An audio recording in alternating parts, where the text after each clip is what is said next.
ద్రౌపది అనసూయలకు ప్రతీకలైనటువంటి తల్లులు ఇక్కడ ఉన్నారు. ఇప్పటికీ కూడా ఈ భారతదేశం ఇంకా ఇన్ని ఆటుపోట్లని నిలదొక్కుంటోంది అంటే కారణం ఏమిటి అని వివేకానందుడిని అడిగితే ఆయన చెప్పాడు ఒకే ఒక్క మాట, ఈ దేశం ఇంకా ఇలా నిలబడుతోంది అంటే ఈ దేశానికి వెన్నెముకగా ఉన్న కుటుంబ వ్యవస్థ. ఆ కుటుంబ వ్యవస్థకు మూలమ ఎవరయ్యా అంటే ఆ గృహిణి, భారతీయ మహిళ.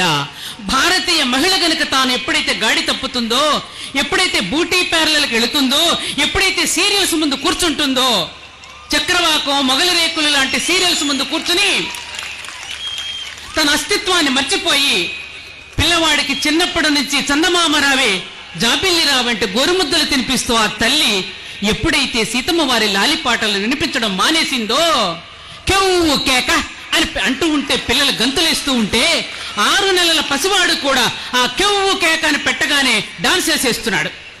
అటువంటి పాటలను పిల్లలకు పరిచయం చేస్తూ ఉంటే ఏమిటో రియాలిటీ షోస్ అని చెప్పి ఆటా పాటలోకి పసిపిల్లల్ని తీసుకెళ్లి అక్కడ కూర్చున్న జడ్జెస్ అంతా జ్యోతి చిత్ర, రాబోయే తరానికి జ్యోతి చిత్రాన్ని పొగుడుతూ ఉంటే ఆ తల్లులు చప్పట్లు కొడుతూ ఉంటే అయ్యో నా తల్లులు ఎటువైపుకు పరిగెత్తుతున్నారు.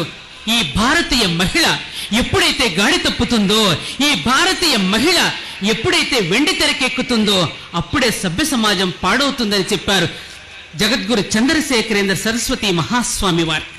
అటువంటి నా భారతీయ మహిళ గాడి తప్పితే ఈ ప్రపంచమే దిక్కులేనిదైపోతుందనే విషయాన్ని మర్చిపోకండమ్మా తల్లులారా. ఈ ప్రపంచాన్ని దిక్కులేనిదానిగా మీరు చెయ్యకండమ్మా. శ్రీరాముని దయచేతను నారుడిగా సకల జనులు నౌరాయనగా చేత వెన్న ముద్ద చెంగల్వ పూదండని చెప్పే తల్లులు twinkle twinkle little star how I wonder what you are అని పిల్లలకి బూటు సాక్స్ వేసి పంపించేస్తూ ఉంటే వాడేదో వచ్చి ఇంగ్లీష్లో ఏదో మాటలు రెయిన్ రెయిన్ గోయవే అని పాడుతూ ఉంటే బాలవాక్కు బ్రహ్మవాక్కు కదా, వర్షాలు పడకుండా ఉంటే మన పిల్లలు చక్కగా చెప్తున్నారని ఇంగ్లీష్లో మమ్మీ డాడీ అని పిలుస్తూ ఉంటే మమ్మీ అంటే పీనుగని అర్థం తెలియడం లేదు మీకు, డాడ్ అంటే చచ్చిపోయాడని అర్థం మనకు తెలియడం లేదు. అటువంటి పేర్లతో పిలిపించుకుంటూ ఈ హిందూ ధర్మాన్ని, సనాతన ధర్మాన్ని మనం మర్చిపోయి ఎక్కడెక్కడికో పరిగెడుతున్నాం. తల్లులారా లేవండమ్మా, మేలుకొనండి, ఆలోచించండమ్మా, ఆలోచించండి. శివాజీ నా ఇంట్లో కాదు పక్కింట్లో పుట్టాలనుకుంటున్నాం, గాంధీ నా ఇంట్లో కాదు పక్కింట్లో పుట్టాలనుకుంటున్నాం. అలా కాదు, మనం చేసే ప్రతి పూజలో, ప్రతి పనిలో, ఉదయం లేచిన దగ్గర నుంచి రాత్రి పడుకోబోయేంత వరకు హిందూ జీవన విధానంలో ఎంత అద్భుతాలను మనకు అందించారో ఒక్కసారి ఆలోచించండి.